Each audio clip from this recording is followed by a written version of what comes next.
Seja muito bem-vindo, seja muito bem-vinda a mais um The Mat Show. Nós estamos aqui com um novo episódio e hoje eu tenho uma presença muito especial que é alguém do business global. É uma pessoa muito importante, então para trazer aqui foi um trampo. Ele veio fazendo reunião no carro para chegar aqui e conseguir estar aqui. Hoje eu tô com ele, Andrei Castellano, que é da Amazon Global. Maravilha, maravilha. Obrigado por receber. Eu vim aí na correria, mas deu certo. Deu Boa. certo. Obrigado por me receber. Isso que importa. E pra gente não perder tempo mais, vamos lá. Como que você é gestor de projetos da Amazon, é isso, né? Exatamente. Tá. Como que você chegou lá? Porque a Amazon, né, é uma empresa global, uma Big Tech, e você trabalha na Amazon Global, né? Então tem esse processo para chegar lá. Sim. Eu gostaria de saber como que foi que você chegou lá pra gente já entrar nesse mundo business. Cara, muito engraçado, na verdade. Eu me candidatei aleatoriamente para algumas vagas e ao longo do tempo eu vim entender que, na verdade, o processo seletivo da Amazon é um dos mais complexos do planeta, né? Para dar um pouquinho de contexto, a Amazon ela tem 16 princípios e nós somos avaliados pela maioria deles nesse processo seletivo. E como é que a gente é avaliado? A gente tem que trazer experiências próprias, business cases nossos, relacionados a esses princípios. Então, um que é o maior de todos, né, que é o Customer Obsession, então a obsessão pelo cliente. Animal. Você tem que trazer como que você apresentou Customer Obsession ao longo da sua trajetória num business case específico. Então, você traz no STAR Method, que a gente chama.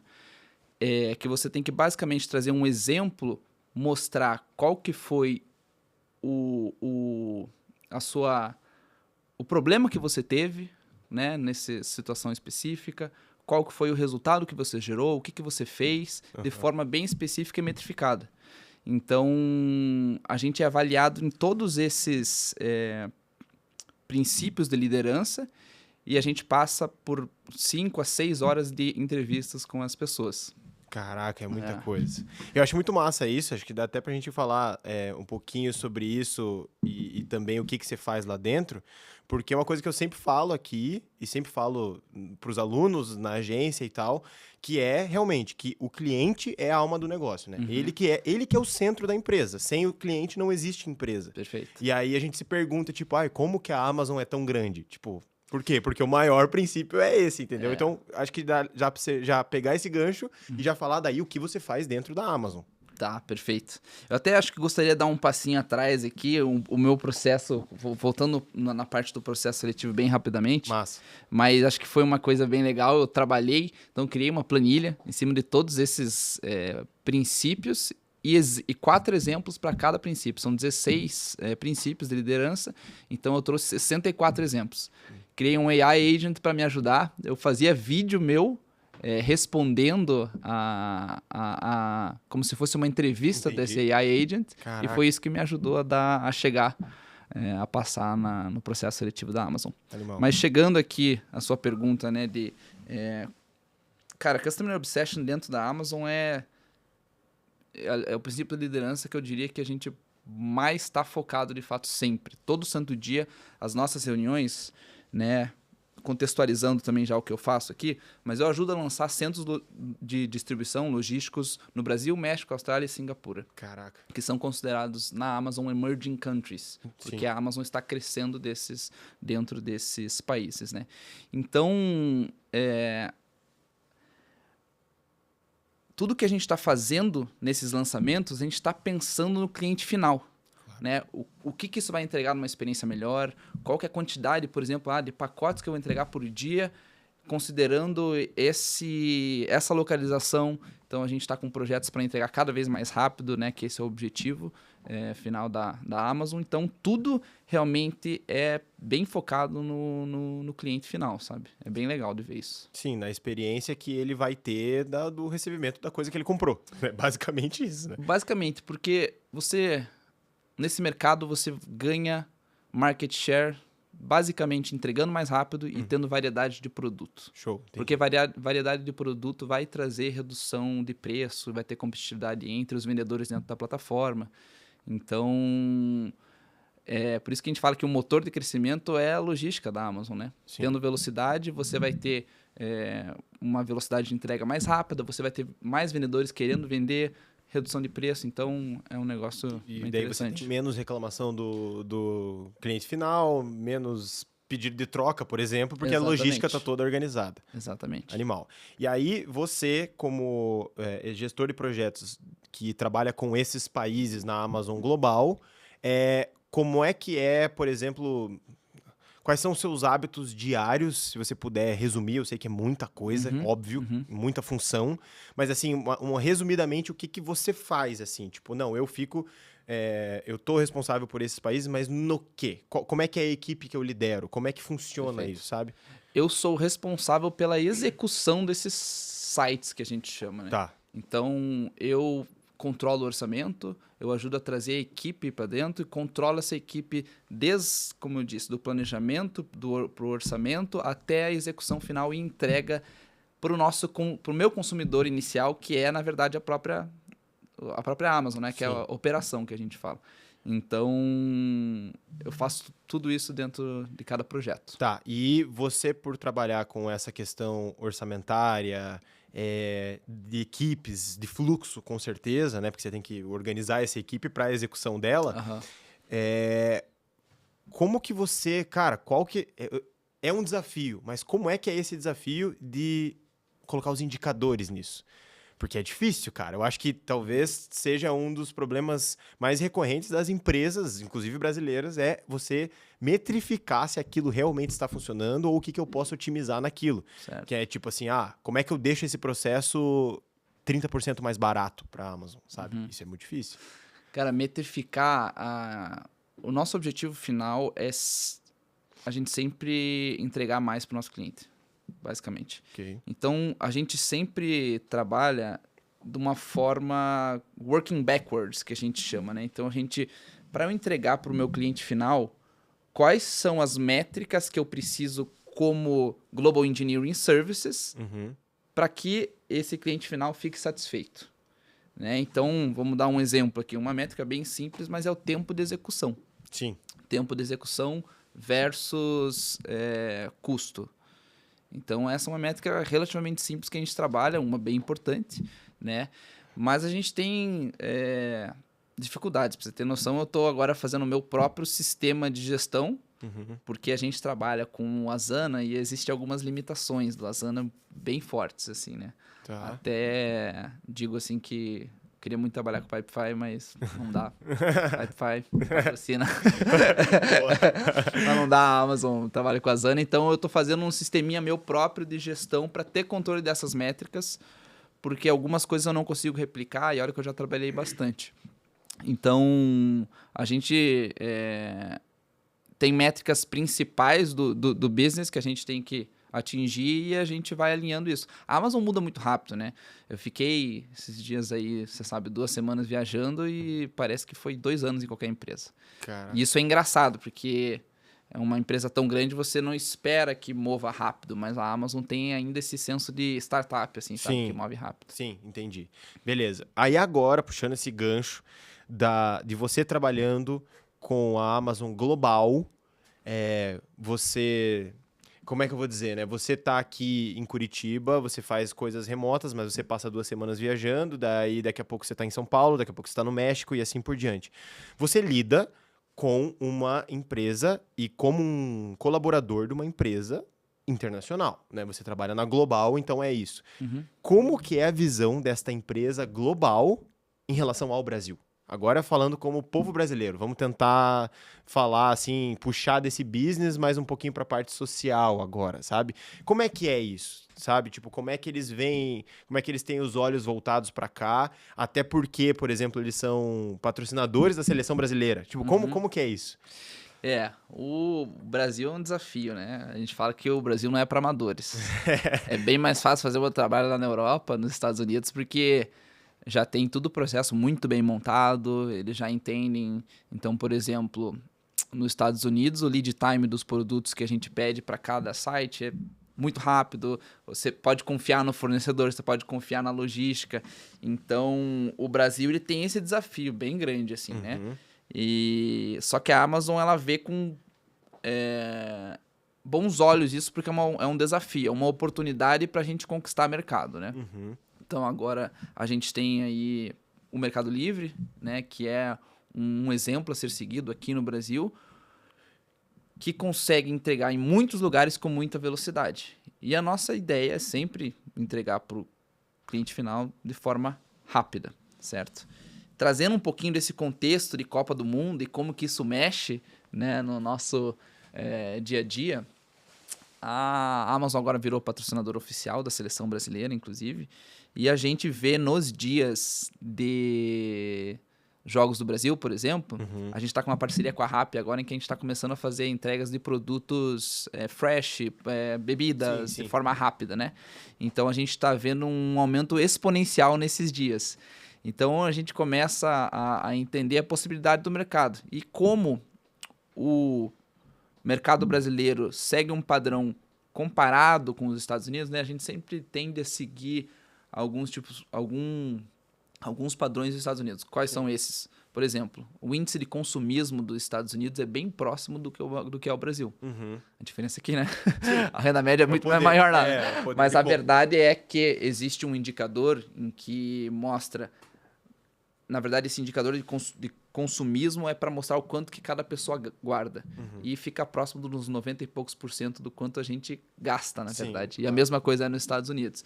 Então, se a Amazon tem 80%, 90% do mercado lá, ela vê essa oportunidade também aqui. Entendi, né? Perfeito. E é muito louco, assim, né? Porque como o Brasil é essa potência que eu acho que ela não é bem aproveitada, né? Pelas empresas e pelo resto das organizações também. Mas ele é uma potência, ele é muito forte nisso. E a ideia da Amazon em patrocinar a seleção brasileira é porque daí também, óbvio, em tempos de Copa do Mundo, a seleção brasileira, ela é talvez a maior marca do mundo, né? Tipo, nesse mês que nós estamos vivendo, esses 40 dias de Copa do Mundo nós estamos vivendo, a maior marca hoje ativa no mundo é a seleção brasileira, certo? Perfeito. E isso, bom, você já falou, percebe-se nas compras no dia de jogo, percebe-se durante esse tempo, mas também tem relações com... não só com o consumo, mas é muito relacionado ao consumo, mas a percepção do Brasil. Tipo, a percepção do ser brasileiro antes da Copa do Mundo é uma e durante a Copa do Mundo é outra, né? A gente vê, sei lá, por exemplo, no jogo que está acontecendo lá nos Estados Unidos, você vê 95% do estádio cantando o hino brasileiro. Tipo, eu tô em casa, eu arrepio. Isso muda no mercado, né? Muda muito. Você falou muito bem, a marca ela é muito forte, né? E a Amazon patrocinar tem muito da questão a gente aparecer para o público, né? Sim. A questão cultural. Porque a gente também entende que para a gente ter um market share considerável aqui, a gente precisa dessa questão cultural. Porque você pode ver que hoje em dia as pessoas têm muito costume de comprar ainda no Mercado Livre, porque é costume. Sim. Mas tem algumas questões também de entrega e tudo mais que a gente está batendo, mas a gente já está batendo chegando muito próximo. Então agora tem essa questão cultural. Por isso que entrar na seleção já começa a trazer um pouquinho dessa familiaridade do povo, entendeu? Boa, até porque o brasileiro, ele compra... Todo o mundo faz isso, mas o brasileiro, por ter essa relação visceral com o seu povo, com o seu país... ele compra nessa questão familiar, nessa questão de conexão real, assim, sabe? Tipo, sei lá, eu vejo... Bom, o maior case, eu falo o tempo inteiro, o pessoal acha chato, mas o maior case é a Havaianas. Por que o brasileiro continua comprando Havaianas? Porque ela é as originais do Brasil desde 1962. Ponto final. Tipo assim, pra alguém bater as Havaianas, tá ligado? Eu não quero ver isso acontecer enquanto eu estiver vivo, tá ligado? Eu quero morrer e as Havaianas continuar sendo... Porque eu acho isso maravilhoso pro povo brasileiro. E aí é isso, é um desafio para a Amazon, mas por ser a Amazon, daí por entrar na seleção brasileira, você começa a aparecer ali, depois que o Vinícius Júnior faz um gol, você aparece ali num negócio, né? Na coletiva pode ter alguma marca, alguma coisa. O povo vê isso, tá ligado? Que é uma Perfeito. coisa que a galera esquece também, né? Porque a gente tá acostumado, sei lá, talvez a classe alta, acostumada a não ter mais TV aberta, né? O que tá tudo bem, né? Tipo, que bom que democratizou, a Cazé TV democratizou, que bom que eu vejo o jogo lá, tá tudo certo. Mas o povo vê o jogo na Globo, entendeu? O povo vê o comentário do cara lá na frente da... Tudo bem, agora tá nos Estados Unidos, mas quando a seleção tá se preparando na Granja Comari, é ali que o cara tá. É ali que o povo tem o contato com a seleção brasileira, numa roupa que tá vendendo ali na esquina. É isso. Então, se a Amazon entrar nisso, né, com esse orgulho de ser o brasileiro, né, com muito orgulho, com muito amor, sabe essa coisa? Brasilidade, Assim? essa brasilidade. Isso é muito E importante. até acho que você bateu num ponto importante aqui, que é a Cazé TV. Eu também gostaria de a gente reverter um pouquinho aqui e eu escutar um pouco da tua opinião, né? Tá. Cazé TV e Bets. Beleza. Cara, é o seguinte. Quero saber Tá. se existiria uma saída para Cazé TV frente que ela bate de frente com gigantes. Essa Tá. é a realidade. Vamos lá. Eu creio que a Cazé TV está lidando errado com as bets. Explico. Eu acho que não tem problema no sentido comercial eles estarem com bets. Por quê? Porque o Casimiro, ele começou essa parada como alguém independente. E foi aí que ele conquistou o público, tá ligado? Foi aí que ele conquistou todos os jogos da Copa do Mundo, o que é a coisa mais bizarra e que eu acho maravilhoso. Então, se ele não entrar nesse mercado comercial de bets, que é o que está posto, e eu não estou falando se está certo ou se está errado, ele não consegue disputar com a Globo, por exemplo. Então, isso é uma coisa que eu defendo o que está acontecendo. Só que eu acho que eles estão lidando errado. Porque se tem tanta reclamação do povo, desse mesmo povo que valorizou a subida dele, ele tinha que olhar de uma forma com um pouco mais de cuidado.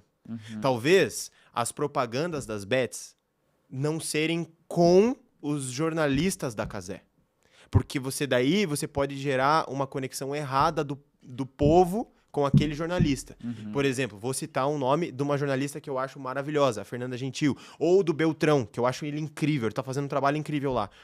Eles estão ali na Cazé, mas ao mesmo tempo, no intervalo da Cazé, eles aparecem numa propaganda da Bet. Eu acho que isso não é muito compatível. Você tem outra maneira de fazer isso. Certo. Você tem como apresentar as bets, e tá tudo certo, de uma maneira mais branda que não afete o público. Daí vem aquilo que você falou, de causar essa familiaridade. Como é que é? Familiaridade, é difícil isso mesmo, né? E o Vini Júnior fazendo propaganda pras bets. Cara, assim, eu acho que os jogadores fazendo propaganda pras bets, eles tinham que ter uma consciência também social em relação a isso, mas, de novo, eu não quero ser hipócrita em falar que o cara não deveria fazer. Mas eu acho que no tamanho que o cara tá, eu não sei se é legal o cara fazer descaradamente uma propaganda de bet. Eu acho que tudo tem jeito. Vou te falar que eu acho pior, sabia? Tá. Porque aquela pessoa, sim, pode representar um ídolo para muita muito mais. gente. Perfeito. Muito mais do que um jornalista, né? Então, eu vejo que, no caso ali da Cazé, como a gente já havia comentado antes, a Cazé, ela, para bater de frente, questão de estrutura e tudo mais, a realidade é que as bets pagam muito mais, né? Essa é a verdade, senão eles estavam fazendo com outros. Sim, Essa é a perfeito. realidade. Perfeito. E a Globo também tem bets também Claro, que faz, né? claro. Então, eu acho que é mais essa questão, assim, né, do jogador fazer, ele representa muito mais pro povo do que simplesmente uma Cazé. Perfeito. Sabe? E eu acho que, aí, acompanhando o que você tá falando, por exemplo, o Mbappé, ele se recusa a fazer, entendeu? E ele declara isso, ele fala assim, eu já vi muita gente do meu povo perder muita coisa pra isso, e tipo, eu tô numa posição que eu não preciso, então eu não faço, me recuso. De novo, eu não tô falando que ele é o deus grego, mas, cara, baita atitude do cara. Porque Sim. daí é real. Porque realmente o cara é uma referência, entendeu? E aí aí a gente pode entrar em outras questões das bets, que é a parada que existe dentro de uma propaganda, de uma publicidade para uma bet, Existe você fazer essa propaganda e ainda ganhar dinheiro com a galera perdendo, o que aconteceu. E outra coisa, Virgínia. com a Virgínia, entendeu? Porque a Virgínia fez isso e descobriram isso, tanto que ela foi pra CPI lá, mas daí na CPI preferiram tirar selfie com ela. Diz que foi a primeira CPI que foi simplesmente... Não teve uma conclusão, né? Exatamente, não foi concluído. Por que será que não foi concluído? Mas enfim, ela ganhava dinheiro com o cupom dela lá, que quanto mais a galera perdia, o negócio rodava. Pelo menos são essas informações que a gente tem. E aí... ela continua fazendo, e tá tudo certo, entendeu? Isso pra mim é um absurdo. Não o cara levantar a bandeira de uma empresa, seja ela qual for, que vai gerar um lucro pra outras pessoas também, porque tudo tem jeito, tem aquela questão do... Cara, você vai comprar cigarro, tem a foto no outro lado, um cara morrendo de câncer.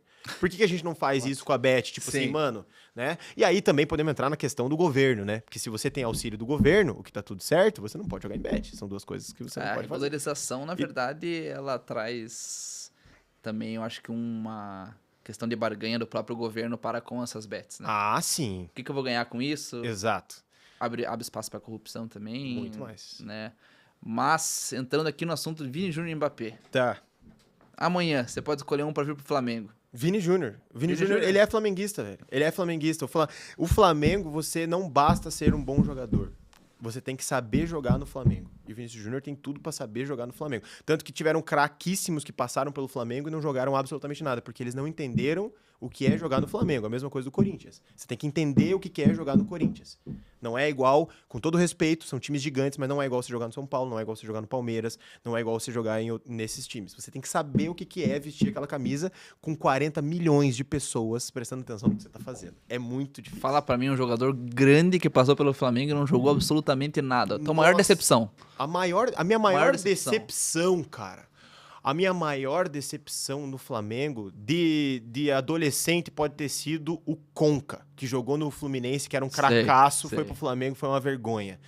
É uma decepção recente, que eu nem acho que ele jogou tão mal, mas ele não sentiu que é o Flamengo, Vitinho, que agora tá no Corinthians. Que também não... Eu avisei os corintianos, ele não sabe jogar em time grande com massa, com torcida de massa. Não, ele é craque, não sei o quê. Tô vendo lá, ele craque lá. Tô vendo ele. Então, assim, eu acho ele jogadoraço. Mas não dá, no Flamengo não dá. Se ele fosse jogador de São Paulo, ele já tinha muito gol no Campeonato Brasileiro, assim, sabe? Porque ele é muito bom, E outra coisa que foi surpreendente no início desse ano, a saída do técnico Felipe Luiz. Cara, isso me pegou, né? Acho que todo mundo ficou em choque.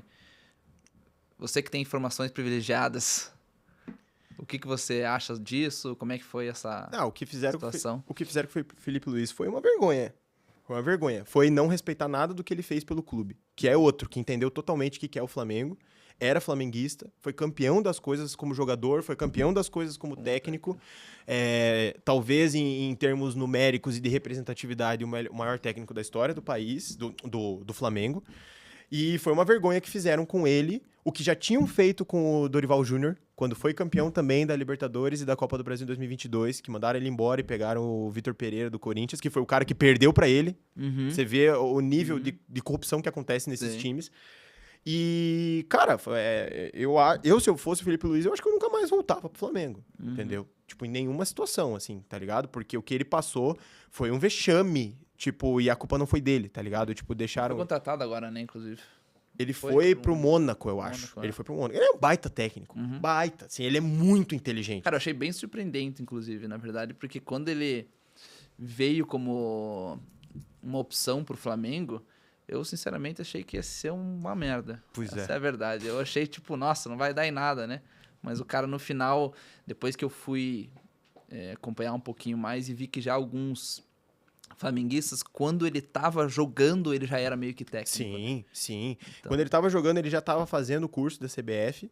Ele já era esse técnico dentro de campo. Tem podcasts de outros técnicos falando como que era a visão. Por exemplo, teve o Barroca, lembra que foi técnico do Coxa? Ele foi técnico do Botafogo. Ele falou que teve um Flamengo e Botafogo, que ele trocou a tática do Botafogo no meio do jogo e ele falou que o Felipe Luiz gritava. Vocês ainda não entenderam que eles saíram do 4-3-3 pro 4-4-2. Tipo assim, e aí o resto do Flamengo inteiro não tinha entendido, só o cara que era o lateral esquerdo. E o Barroca falou que foi a primeira vez na vida que ele tinha visto um jogador fazer isso. Então o Felipe Luiz já tinha essa parada, né? Mas é muito louco, assim, você até falando quando puxou, achou que ia dar cagada. Cara, foi muito louco, porque eu fiquei assustado, mas algo me dizia que poderia dar certo. Porque o Flamengo, ele tem esse costume. Em 1981, quando o Flamengo foi campeão, quando o Flamengo foi campeão mundial, o técnico do Flamengo campeão mundial foi Paulo César Carpegiani. Naquele ano, ele jogava pelo Flamengo. Ele foi campeão da Libertadores naquele ano pelo Flamengo. Então, ele ia parar de jogar e o técnico do Flamengo teve um problema. O time falou, pode botar o Paulo César Carpegiani porque ele é um técnico nosso dentro de campo. Ele sabe, ele é nosso amigo, ele entende o melhor de todo mundo, ele vai assumir. Então, o Flamengo fez isso em 1981. Em 2009, o Flamengo vinha numa crise absurda, quando pegou o Petkovic e o Adriano Imperador. E os técnicos, que já tinham passado uns 2, 3 técnicos, foram mandados embora. E o Flamengo efetivou, botou o interino, que era o Andrade, que foi campeão em 81 jogando, e que era um técnico sub-20 e tal, que depois disso nunca mais conseguiu ser técnico em lugar nenhum. E aí ele foi efetivado e o Flamengo saiu tipo de 16º para primeiro lugar. O Flamengo foi campeão brasileiro. Então o Flamengo tem esse histórico, de novo, do cara que entende o que é o Flamengo, que é totalmente diferente do que saber futebol. Falando, inclusive, mundial. Tem chance, você acha? O Flamengo tem chance. Cara, vou te falar, deixa eu até pontuar. Tá, eu acho que tinha muita chance no último. Sim. Puta, cara, tava na torcida forte. Que pena, né? Deu 3-2 pro Bayern, não foi? Não, foi 4-2, né? 4-2 na Copa do Mundo de Clubes. Copa do Mundo Clubes, E daí no Mundial do final do ano nós fomos pros pênaltis com o PSG, Perfeito. né? Cara? Exatamente, Cara, assim, dos últimos brasileiros, né? Tipo assim, depois que o Corinthians foi campeão em 2012, daí em diante, o Flamengo ele chegou muito perto 2 vezes. Contra o Liverpool em 2019. Foi 1-0 pro Liverpool, gol do Firmino, brasileiro. Na prorrogação. Contra o time do Liverpool, talvez top 3 história do Liverpool. Né? E aí no PSG, que é bicampeão da Champions, tem o melhor do mundo hoje, que é o Dembélé, pelo menos eleito, o Flamengo foi pros pênaltis, tá ligado? Então, tipo, é muito louco chegar perto, mas é muito bom também, cara. Eu acho que a galera fica nessa, tipo, perdemos e tal, mas, cara, um time brasileiro fazendo isso no futebol de hoje, que não é a mesma coisa que você ganhar e eu não tô diminuindo o Mundial de 20, 30, 40, 50 anos atrás. Não tô diminuindo. É campeão mundial e acabou, né? Mas, assim, era outro futebol. Era outra distância do futebol brasileiro pro futebol europeu. Tipo, cara, os caras que eram craques em 1980, 1990, eles ficavam no Brasil, né? Eles ficavam no Brasil. Então, o time brasileiro, naquela época, ele era talvez melhor que muitos gigantes hoje da Europa. Quando mudou isso de 2000 para frente, você vai deixando muito mais difícil. Por exemplo, o Inter sendo campeão mundial contra o Barcelona do Ronaldinho Gaúcho é um absurdo. Histórico. O São Paulo sendo campeão contra aquele Liverpool que ganhou do Milan na final da Champions é um absurdo, tá ligado? O Corinthians sendo campeão contra aquele Chelsea, eu não achei um absurdo, porque eu acho realmente que o time do Corinthians era bom e o time do Chelsea não era tão bom. Então foi uma vitória justa. Sim. Entendeu? Então, tipo assim, parabéns pra eles. De novo, não estou desmerecendo. Mas, cara, é muito mais difícil você ser campeão hoje, cara. Tem uma questão de moeda, né? Na verdade. Exato. Em 2000 era 1 para 1 com o dólar. Eu acho que também antes existia uma dificuldade muito grande do jogador ir pra lá. Hoje o jogador tá com 17 anos já contrato com o Real Madrid, né? Exato. E tipo assim, e daí pra você ter um time bom, como tá fazendo o Flamengo, como tá fazendo o Palmeiras, que bate de frente com grandes de lá, é esquisito até pra nós. Aí eu vou puxar outra parada. Que daí nós podemos falar de seleção brasileira. Que daí o que acontece? Eu, às vezes, reclamo quando o cara é convocado lá fora, que o cara joga num time, tipo, de quinta da Premier League. E aí os caras ficam bravos comigo. Não, porque se o cara joga na Premier League é porque o cara é muito bom. E eu falo, como assim? Você acha que esse time ia ganhar do Flamengo? Você acha que esse time ia ganhar do Palmeiras? Mano, não... Do Coritiba. Do Coritiba no Couto Pereira com 30 mil pessoas. Não, no Couto ganha. O Coxa jogando fora que Com Green ganha Hell. agora. Agora inverteu, né? Agora inverteu. Não, mas assim, eu falo pros caras, tipo, beleza, o jogador pode ser muito bom. Por exemplo, o Ryan, que saiu do Vasco, tá lá, foi titular da seleção brasileira. Eu acho ele incrível. Desde o Vasco eu já falava isso. E tem pontos fora, mas assim, não, esse atacante aqui, ele é melhor porque ele joga no Everton. Quem é? Me diga quem é Everton. O Everton ganhou o quê? Mas joga Premier League. E daí? Você Então, pode ser um time ridículo que joga Premier League, ué. Tá ligado? A verdade é a seguinte, o Campeonato Brasileiro é o mais difícil do mundo. Sim, isso é estatisticamente falando, né? Isso é então... o mais difícil do mundo. Exato. E eu hoje não vejo tanto essa distância. Que bom. É claro, tem times, né? A gente olha para um Real Madrid da vida, a gente olha para um PSG, para um Barcelona. Eu tenho uma distância um pouco maior, Claro. mas eu acredito que eu já tinha visto, e obviamente que eu tô aqui considerando o Flamengo, né? De comparação, mas a gente já tinha visto antes, alguns anos para trás, pelo menos, uma distância muito maior entre esses times, né? De falar tecnicamente, você falar que o Flamengo conseguiu jogar de igual para igual com alguns times grandes aí, né? Então, Sim. eu vejo isso. E eu concordo com você. E assim, daí óbvio, né? A gente tá fazendo uma análise rasa que a gente não tá considerando o sistema de jogo europeu com o sistema de jogo brasileiro. Por exemplo, aqui no Brasil, o Flamengo vem jogar contra o Coxa, agora, domingo. Difícil. É jogo pra empate. É jogo pra empate. Vem jogar contra o Coxa aqui e tá fazendo 6 graus, domingo, 6:30 da noite. Na quarta-feira, o Coxa tá jogando contra o Bahia, em Salvador, fazendo 25.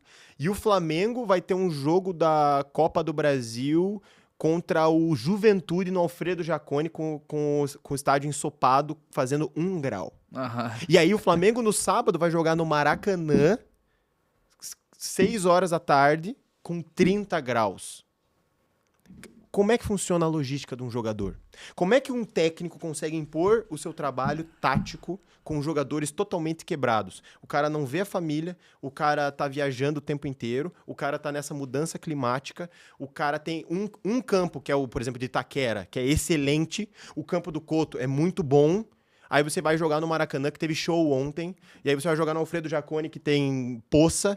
E aí você vai jogar na Arena da Baixada, que ainda eles não trocaram o campo, que é ridículo, parece o Cia da Bola. Sabe, tipo assim, cara, como é que você faz um jogador performar? Aí vai na Europa. O cara joga uma vez por semana. O cara dorme em casa com a família dele. Tá ligado? O cara se alimenta bonitinho, óbvio, porque o cara não muda o horário que ele tá dormindo. Aí ele joga Champions. Cara, quantas horas você foi pra Europa? Quantas horas dá de voo da Espanha pra Portugal? Cara, pelo amor de Deus. O Brasil é um continente, basicamente. Exato. Né? Então, tipo, até nisso, cara, o City tava passando por uns problemas que eles tiveram que jogar, eu lembro isso, deve fazer um ano, tipo, jogos meio que juntos, o Guardiola não tem como jogar assim. Daí eu falei, mano, manda esse cara pro Brasil daí pra ele ver. Por isso que daí a gente fala mal dos caras que são os técnicos brasileiros. Cara, os caras não têm tempo pra fazer trabalho. Então, e esse ano, então, com a Copa? Imagine, cara. Cara, agora antes, o torcedor do Flamengo reclamando, o time parece cansado dentro de campo. Eu falei, meu irmão, 10 caras do Flamengo vão pra Copa do Mundo. Você acha que os caras vão jogar a Vera, podendo ir pra Copa do Mundo pra machucar? Sério mesmo? O que você tá pensando, tá ligado? Sim. Então, tipo, mano, o futebol brasileiro, ele é especial, tá ligado? E eu tenho um apreço especial por ele também. É muito bom de assistir, né? Tanto que você não vai assistir uma Premier League todo jogo com a mesma intensidade que você vê aqui, por exemplo. E eu acho que a Premier League, ela é um bom campeonato, né? Lógico. É um ótimo campeonato. Só tô fazendo uma comparação no nível de intensidade. Mas esse ano que a gente teve aqui, que foi loucura, né? Começou, o Brasileirão começou quando que foi? Cara, o brasileiro deve ter começado em janeiro, né? Não foi final de janeiro, porque no começo do campeonato, os estaduais, todos os times tiveram que começar com 20, sub-20, porque os profissionais não... Já estavam. Cara, o Flamengo jogou a final do Mundial na semana do Natal, se eu não me engano. Aham. E aí o cara tem que voltar dia 10, 15 de janeiro a treinar, só que dia 25 o cara tá jogando. Tipo, não dá nem tempo do cara fazer essa preparação, né? Tipo, a gente foi pro Rio de Janeiro, a gente encontrou o Léo, Na última semana do o Léo Pereira. Última semana. Era a última semana de férias dele. Aham. Só que ele já tava, tipo... Ele não tava curtindo as férias dele. Porque ele já tava se preparando fisicamente com o monitor dele. Porque ele sabia que ele não ia ter tempo pra se preparar pro Campeonato Brasileiro, pro Carioca, pra final da Recopa, final da Supercopa, Libertadores, Copa do Brasil e a Copa do Mundo que ele queria ir. Mano, isso em 6 meses, velho. Aham. Cara, isso é surreal pra um jogador, bicho. Isso é surreal pra um jogador. E o cara é bem gente boa, inclusive. Tá tratando minha filha super bem. É. Mas acho que voltando para o assunto Copa do Mundo, o que você tá achando das 48 seleções? Ah, boa pergunta, cara. Eu vou te falar. Pro torcedor, é muito bom, cara. É muito bom. Quanto mais jogo de Copa do Mundo é melhor. Você Muito vê umas bom. seleções muito pequenas fazendo gol, você fica aí e tal. Mas o nível técnico diminui, né? O nível técnico diminui. Eu não estudei isso, eu tenho que ver como é que é esse critério dessas 48, porque às vezes também é meio chato você ver, tipo, Curaçao e não ver a Itália jogando, tá ligado? Tipo, qual que é esse critério também, entendeu? Porque, pô, cara, é a segunda... Incompetentes. Os italianos foram Tem incompetentes. 48, não conseguiram entrar. meu amigo. Exatamente. Incompetentes de ficarem 2 Copas sem jogar do tamanho que é a seleção italiana. Mas, cara, é muito massa ver a Itália jogar, entendeu? É uma seleção imponente dentro de campo, sabe? Com um futebol de força, de tática, sempre foi muito bem requisitado. Então, tipo assim, eu acho meio triste nisso também. Mas, assim, pro torcedor é bom pra caramba. Eu, por mim, cara, botava 100 sem seleções, 80 jogos por dia, cara. Eu tava pensando esses dias, falei, pô, eu queria que tivesse uns 3 meses de Copa do Mundo. Na verdade, eu falei pra você até ontem, né, que eu queria que fosse todo dia um joguinho. É muito bom, né, cara? muito bom, Copa cara. do Mundo é muito bom, cara. É muito bom. E assim, Messi fez 3 gols lá, hat-trick no primeiro jogo, Uhum. jogando contra a Argélia. eu acho. Argélia. Tipo, vamos lá. Vamos lá, né? Faz sua pergunta, faz sua pergunta. Se a gente não tivesse esse nível de seleção, seria a mesma coisa? Não. É o que a gente tava falando, só voltando aqui Sim, um sim. pouquinho, a quantidade de gols em Copa do Mundo vai mudar muito. Então eu acho que não somente o brasileiro, mas como o mundo inteiro tá olhando para para 3 gols do Messi, Essa métrica. essa métrica, nossa, 3 gols em Copa. Não, calma aí, mudou o contexto. Daqui a um tempo a gente vai poder entender se isso realmente foi algo grande ou se não foi. Uhum. Claro, fazer 3 gols em Copa no Não, mesmo... sim, não é é isso que sinistro, tá né? A questionando. questão... Cara, assim, ó, todos os esportes tendem a aumentar as suas métricas. Pelas maneiras que eles se dão. Porque o esporte, todo o esporte, ele vai ficando mais entretenimento. Para ele ser mais entretenimento, por exemplo, no basquete ele tem que ter mais ponto, no futebol ele tem que ter mais gol, no futebol ele tem que ter mais ponto. Ele tem que ir melhorando para o público. Sim. Então isso é um movimento natural. E isso não faz o jogador de hoje melhor que um jogador de ontem. Porque o esporte proporciona que ele faça mais isso. Sim. Entendeu? Então, tipo assim, o Messi é impressionante? 100% impressionante. Não ia ter feito os 3 gols se ele tivesse sido expulso, o que é um absurdo, que ele entrou com a trava na panturrilha do cara, entendeu? Ele deveria ter sido expulso. Com certeza. Então ele não teria feito 3 gols e expulso não teria jogado o outro jogo que ele fez 2 gols. Então ele teria 1 gol em Copa do Mundo, tá? Então já começa por aí. Mas assim, ele é incrível. Ele é um extraterrestre. Mas o futebol de hoje proporciona muito mais isso. Por isso que o Cristiano Ronaldo vai bater 1000 gols na carreira. Tá ligado? Quantos que ele tá? Acho que faltam 25, sei lá, 30. Ele vai bater, mas Nessa Copa, inclusive. mas por quê? Porque o futebol proporciona, hoje com o futebol árabe, de baixa qualidade, ele fazer 25 gols em mais um ano de futebol e ele bate 1000 gols. E aí tem lunáticos comparando isso com o Pelé. Lunáticos. Eu falo sem nenhum medo. O cara que compara o quão melhor ou maior pode ser o Cristiano Ronaldo e o Messi comparado com o Pelé, pra mim é lunático.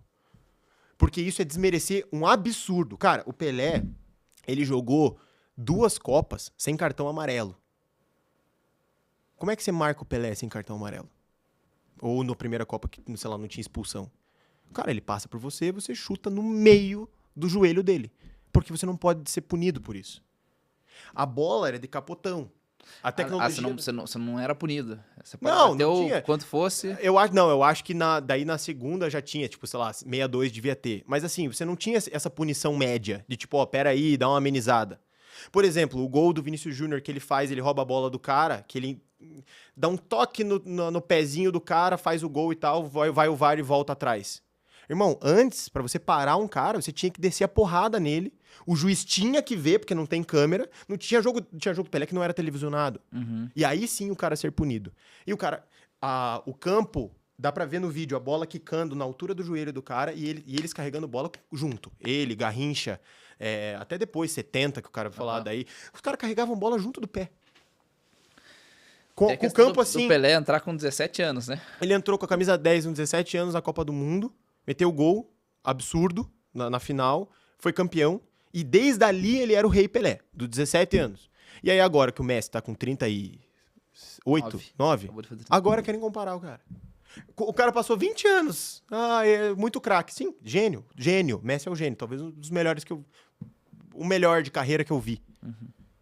O cara quer comparar agora com o Pelé, que foi rei com 17 e manteve isso. Tem 3 Copas. O cara tem 3 Copas, velho. O cara tem 1.200 gols feitos nessas condições que eu falei. Tipo, cara, você fazer um gol do jeito que o Pelé fazia, dominar no peito, dar chapéu nos caras, deixar a bola passar enquanto o goleiro não viu, você dribla. Isso, com aquele campo, com aquela bola, com aquela chuteira, com aquelas condições, com aquelas regras, é 1 milhão de vezes mais difícil do que você meter um golaço hoje, velho. Com 3 golaços hoje. Certeza. Então, tipo assim, velho, pra mim é o fim, tá ligado? Pra mim isso é o fim, tá ligado? Vamos lá. Pergunta difícil. Já adianto que eu escolheria o Ronaldinho. Tá. Ronaldinho ou Messi no auge? O Ronaldinho no auge, ele entra, talvez, top 3 da história. Gigante. Eu acho que talvez, assim, isso aqui é opinião minha, ele só perde pro Pelé e pro Maradona no auge. Porque, e de novo, né, falo isso porque eu vi, daí tem aquela questão da sensação. Mas o que eu vi o Ronaldinho fazendo em 2 anos, eu não vi ninguém fazendo. Nem o Messi, e nem o Cristiano Ronaldo, e nem o Neymar. Eu não vi ninguém fazendo. O Ronaldinho foi um absurdo 2005, 2006. Um absurdo. Quem nunca colocou um vídeo do Ronaldinho antes de jogar um fute? Tá ligado? 20 minutos de dribles do Ronaldinho, tá ligado? Eu fico lá. Eu não faço absolutamente nada. Não até porque os negócios dele não tem como. Era mágico, né? Não tem cara? como. Esse aí é um que... Né, é igual o Ney. Não vou falar que é igual o Neymar, pelo amor de Deus, mas a comparação aqui é no sentido de disciplina. Tá. Se fosse mais disciplinado, o quão longe não poderia ir? Não, absurdo. Porque jogou 2 Copas, né? Jogou 2010 também? Não, acho que ele não jogou a Copa 2010. Jogou jogou 2002? 2002 e 2006. Ele só jogou 2 Copas. 98 ele não... Não, né? Não, 2002 ele é campeão. É. Já começa a Copa campeão, titular. E daí joga 2006 ele já tava gordinho, já querendo. Mesmo sendo o melhor do mundo, ele foi melhor do mundo em 2006, ele já não tava mais querendo mais, entendeu? E aquele gol dele era cruzamento ou era gol? Era gol, cara. Porque não é. Porque qual que é a parada? Tudo bem, ele falar que é gol, ele pode estar. Mas, cara, a galera falou que ele tinha falado. Ele falou quando se tiver falta à distância, o goleiro fica adiantado. Tanto que no vídeo dá pra ver ele apontando. Eu falei, ele comemora assim, ele fala, eu falei. Porque, mano, não dá, cara. O cara é outro nível, genial, brother. Né? O cara é outro nível. E assim, eu acho massa do Ronaldinho que o Ronaldinho jogou numa era muito absurda do futebol europeu, que foi os anos 2000. Pra mim, aquilo ali foi o prime do futebol europeu. Cara, você pega o time do Barcelona e o time do Real Madrid, é um negócio absurdo, assim. Absurdo. Tipo, não tem seleção no mundo que faria um negócio daquele. Você pega o time do Milan. Inclusive, depois até que o Ronaldinho foi jogar no Milan, nesse mesmo time. Cara, são dos 11 titulares, 5 das posições talvez tenham sido 5 melhores da posição, sabe? Então, tipo, isso a gente não vê, isso não existe mais hoje. Então, aquele momento, ele ter feito aquilo naquele momento também eu valorizo muito. Cara, o cara jogou um El Clássico contra o Real Madrid no Santiago Bernabéu e saiu aplaudido pela torcida do Real Madrid. Cara, Não tava Roberto Carlos no outro time? Era os Galácticos. Era o Ronaldo. Né? Era o time dos Galácticos. Em termos de torcida, é o Flamengo jogar contra o Vasco em São Januário e um jogador do Flamengo ser aplaudido pela torcida do Vasco. Sabe quando que isso vai acontecer? Nunca. Nunca. E ele conseguiu isso. Tá ligado? Contra, talvez, o top 3 times da história do Real Madrid. Talvez seria talvez top 1. Sim, óbvio. É. O melhor time do mundo. Absurdo. Voltando aqui até um pouquinho pra falar um pouquinho de Neymar. Neymauro. Tinha que ter ido ou não? Olha, cara, não, o Neymar não tinha que ter ido pra Copa do Mundo. O Neymar não tinha que ter ido pra Copa do Mundo, mas eu entendo ele ir. Eu não quero ser o hater que vai falar, não, é um absurdo e tal. Eu, na minha opinião, eu acho que ele não tinha que ter ido pra Copa do Mundo. Eu acho que ele não tem condições de estar lá, físicas e técnicas. Eu acho que ele não tem, porque ele não fez nada que comprovasse isso e nada mais do que os outros jogadores que disputam posição com ele fizeram. Dito isso, eu entendo que ele é um gênio de bola, ele é um ídolo nacional e eu entendo ter ele lá pra isso. Pra essa uma bola e tal. Até que no jogo eu falei, ele vai entrar, tem que entrar e tudo mais. Então, já que ele tá lá, que ele esteja tratando bonitinho e que ele consiga jogar 30 minutos por jogo bem, que ele vai fazer muita diferença. Você preferiu o João Pedro ao invés dele?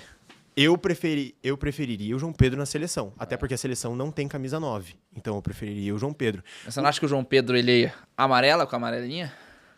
Cara, não, acho que não. Acho que não. Acho que não. Eu não vejo muito resultado dele. Mas acho que tem pouco tempo, cara. Ele é muito jovem, mas assim, eu acho que ele tem peito pra jogar. Cara, no Chelsea ele tá jogando muito, entendeu? Sim. Muito. Cara, nesse ano ele no Chelsea fez 17 gols, entendeu? Na Premier League. E o Neymar tem 16 jogos pelo Santos. Tipo assim, cara, a diferença é muito discrepante. E assim, daí... mas eu acho que o João Pedro tinha que ter ido, mas eu fiquei triste pelo Pedro do Flamengo também não ter ido, mas eu acho que tá tudo bem. Porque era uma posição, por exemplo, ou o João Pedro ou o Pedro. Tem que chamar o João Pedro que tá jogando lá, tá fazendo mais... Mas o Pedro também é um absurdo. Um gol por jogo aqui no Brasil, Sim. um absurdo, sabe? Tipo, eu fico meio triste o cara com a idade boa não ter ido, porque, putz, era uma boa Copa. Oportunidade, né, cara? Tem uma estatística do Neymar, e eu não vou me recordar exatamente o número, tá? Mas que ele deu oportunidades pra gol, mais de 100 oportunidades pra gol no Santos. Ele tem. E... Porém, nessa mesma estatística tem uma quantidade de assertividade do ataque do Santos. Sim. Que é muito baixa. Sim. Então, ele tem ele parece que foi o jogador ou o segundo jogador no Brasil nesses 6 meses que mais gerou oportunidades de gol. Tem essa estatística. Mas ele é o jogador ou o segundo jogador no Brasil que mais tem bolas perdidas no meio campo. Perdida, se diz, roubaram a bola dele. Ele tinha posse e não tem mais. Errado. Exato. E daí é isso que eu falo. Num futebol europeu, essa segunda estatística ela é mais válida. Porque você tem muito mais chance de perder a bola do que acertar um passe. Com 2 linhas de 4 bem estabelecidas, numa seleção bem taticamente comprovada, é muito difícil jogar, tá ligado? Não pode ser porque ele recebe muita bola? Sim, porque deu muito. O time.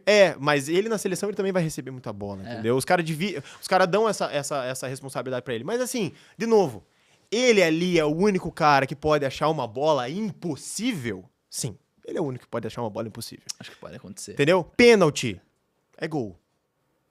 Pênalti é gol. Tá ligado? Tipo Pênalti assim, é gol. isso muda um campeonato. Vide 2022. Se ele tivesse batido o primeiro pênalti, o Brasil muito provavelmente tinha passado. Entendeu? Então, assim, eu acho que tem que ter. E agora, na fase do mata-mata, é bom ter ele pra prorrogação e pênaltis. Essa é a verdade. Agora eu vou ter que falar a real. É muito bom. E quais são as suas previsões? Pra Copa do Mundo? Copa do Mundo. Vamos falar aí de semis e final? Pra não ser beleza. Semifinal 1, Brasil e Argentina. Talvez pra ser um dos maiores jogos que eu... Tem a possibilidade de ser final também, né? Não. Não, sim, se eles caírem pro outro lado. Mas acho que não. Acho que vai dar, porque eles vão cair nas quartas contra Portugal, eu acho, que era o mais provável que fosse acontecer. Pelos primeiros lugares. E aí eles socam Portugal, porque eu acho Portugal muito fraco. A galera gosta pra caramba da seleção de Portugal, eu não gosto. E daí Brasil e Argentina numa semi, e na outra, França e alguém. E aí, a final, Brasil e França, velho. Com todo o histórico de a gente só tomar surra pra França. Mas Dessa Vai vez, entrar o Neymar no dessa final e vez o fazer Brasil vai ser campeão. O Brasil vai ser campeão 2-0 com 2 gols do Endrick e 2 passes do Neymar. Tá, beleza. Top, tá Aí bom? temos um acordo. Beleza? temos um acordo. Essa aqui Maravilha. acho que valeu. Essa acho que valeu. Agora, Massa. faço amizade com todo mundo. Aí. Massa. Mas eu realmente acho que o Brasil dá pro Brasil ser campeão. Não é só o meu lado torcedor falando. Cara, eu vi os jogos, mano. Eu vi os jogos. Véio, eu tô Não- animado. Assim, de verdade, fora a França, que realmente tem um futebol mais encaixado, fora a França, nenhuma outra seleção jogou mais que o Brasil. Nenhuma. Nem a Argentina do Messi, o Messi fazendo 5 gols. Até porque, se for por isso, o Brasil fez os mesmos resultados, o Vini participou do mesmo número de gols. E. Entendeu? Tudo isso sem o Estevão. Não, esse cara. Sem Rodrigo Cara, também, que poderia não não, estar tão bem, mas... Não, mas o Rodrigo era 10. O Rodrigo era sensacional. camisa 10 da seleção, meia. Se o Rodrigo está, o Neymar não é convocado. Né? Por causa da função. Aham. Mas, assim, a pior falta é do Estevão. O Estevão, pra mim, é o... Cara, desde que ele jogava no Palmeiras, você me falou, foi você que me contou. Eu contei esse Cara, eu falei, não, nunca vi. Cara, eu vi 2 jogos dele e falei, mano, entrega. Esse cara é craque de bola. Ele é craque de bola, velho. Ele... Nossa, foi muito triste. Mas aí vou além. Copa de 2030, o Brasil é muito campeão. A geração que vem... Quantos anos tem o Rodrigo? O Rodrigo é 2001. Tem idade da minha irmã, 25 anos. 25. Ah, então Não. joga com muita... Ele joga tipo como se fosse no auge. O Vinícius Júnior joga como se fosse no auge, ele que já é melhor do mundo. O Estevão, não no auge, mas já com 22. Quantos anos ele tem? 20 já? Eu acho que já tá... Ah, então, 24, imagine. Aham. Puro. O Gabriel Magalhães, que é o nosso zagueiro, que é o melhor zagueiro do mundo, vai estar no auge. Copa que vem, capitão. Endrick já provavelmente Endrick estabelecido no já Real Madrid. voltou pro Real Madrid estabelecido. Timaço. Cara, até o Bruno Guimarães tem idade porque ele é 9'7". O Paquetá, que a galera fala mal, ele tem idade porque ele é 9'7". Que mais? A gente só tem que arranjar lateral, né?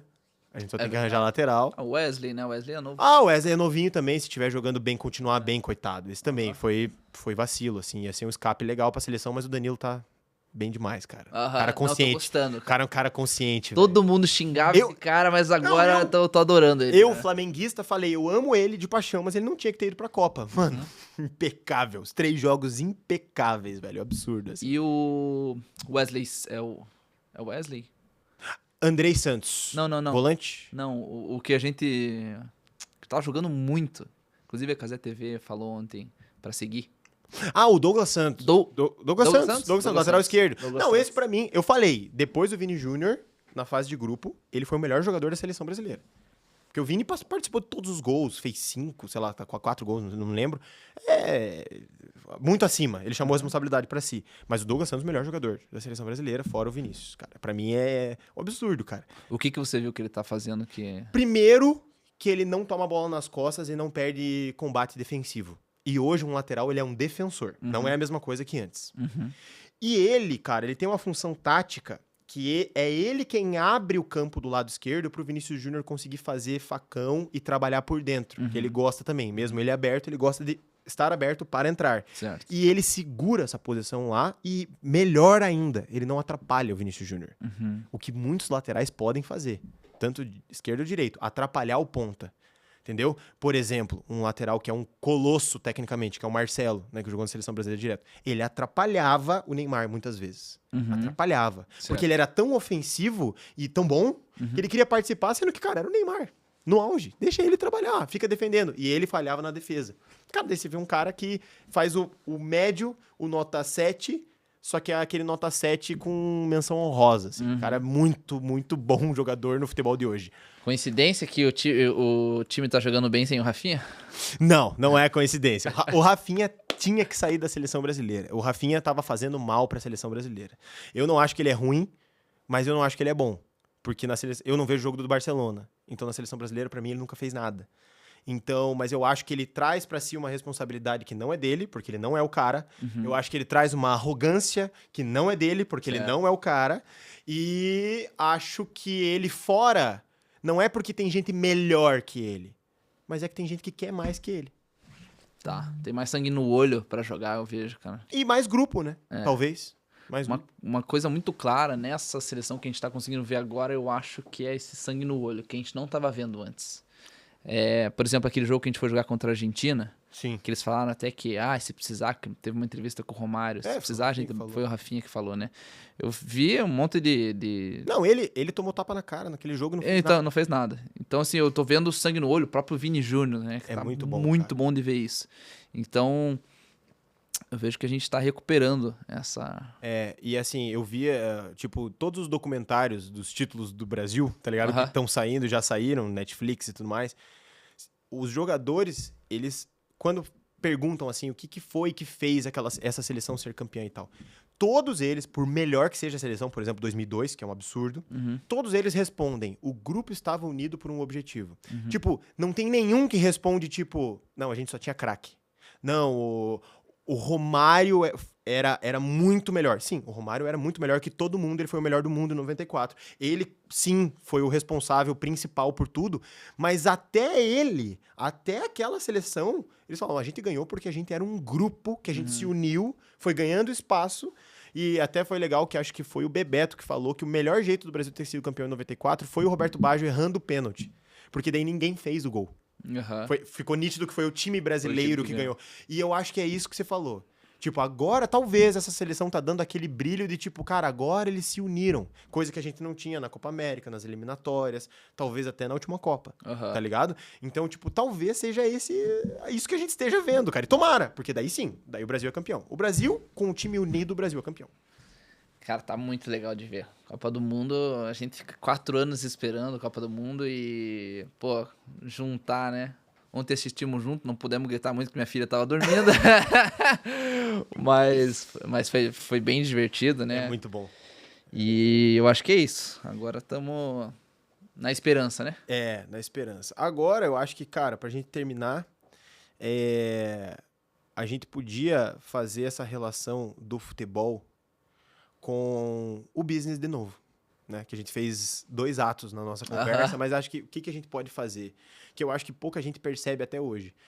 A grandeza do futebol brasileiro que a gente acabou de falar, do Campeonato Brasileiro, Série A e Série B, do envolvimento do brasileiro com o futebol e a falta de empresas, até empresas locais, no investimento nos clubes. Tá ligado? Eu acho que dá pra gente encerrar em 3 minutos, 4 minutos. Você, como gestor de projetos de uma empresa global que investe no futebol, falar isso. Tipo, a importância de um time, de uma empresa, mesmo que local, média, fazer investimento no esporte. Tá ligado? Eu acho que tem alguns pontos aí, né? Tem a questão social, Ótimo. né? Que tem que ser incentivada. O futebol, querendo ou não, nesse país é a salvação de muita gente, muita criança. E não estamos falando somente daquelas que chegaram à Série A, à Série B. A gente está falando dos que jogam no suburbano e às vezes tem um ganha-pão com isso, né? Perfeito. Então, acho que tem primeiro esse ponto que isso ajuda a incentivar e existem maneiras, né, de uma empresa fazer isso. E a empresa, quando atrela a sua imagem a isso, ela ganha aquela questão que a gente comentou no começo, cultural, de se familiarizar com o brasileiro, com a questão local. Então, isso facilita muito. E tem a questão de mídia, né? Até 2050, 80% do mercado mundial vai ser entretenimento. Então, se você não tá nisso, você perdeu uma oportunidade gigante. Alguém vai estar e vai pegar teu lugar. Exato. Principalmente nesse mundo de e-commerce marketplace, né? Onde existem empresas, né? A Amazon é gigante, é a maior do mundo. Hoje, inclusive, saiu um relatório em que a Amazon tem o maior faturamento do planeta em e-commerces. E agora passou o Walmart nos Estados Unidos, que era o Walmart antes. Então, a gente vê que é uma oportunidade, né? Então, a empresa estando próxima disso, ela ganha em vários sentidos, né? O mundo pode ganhar, mas também a empresa pode ganhar. Eu acho que é uma oportunidade legal. Que é o cenário ideal, né? Beleza, muito obrigado, valeu. Andrei Castellano. Muito obrigado. Foi muito boa a conversa. Eu que agradeço. Foi para várias vertentes ali, mas foi muito massa. Foi bem legal, beleza? Eu agradeço o convite. Show de bola. Show de bola. E para você que ficou até aqui, aguentando os dois falando bastante asneira, muito obrigado, tá? Teremos outros episódios. Que bom que a gente falou de Copa do Mundo. Espero que você esteja torcendo pro Brasil, porque se você não tá, você é muito chato. ok? E é isso. Fique aqui até o próximo episódio, eu vou avisando você. Muito obrigado. E é isso. Valeu.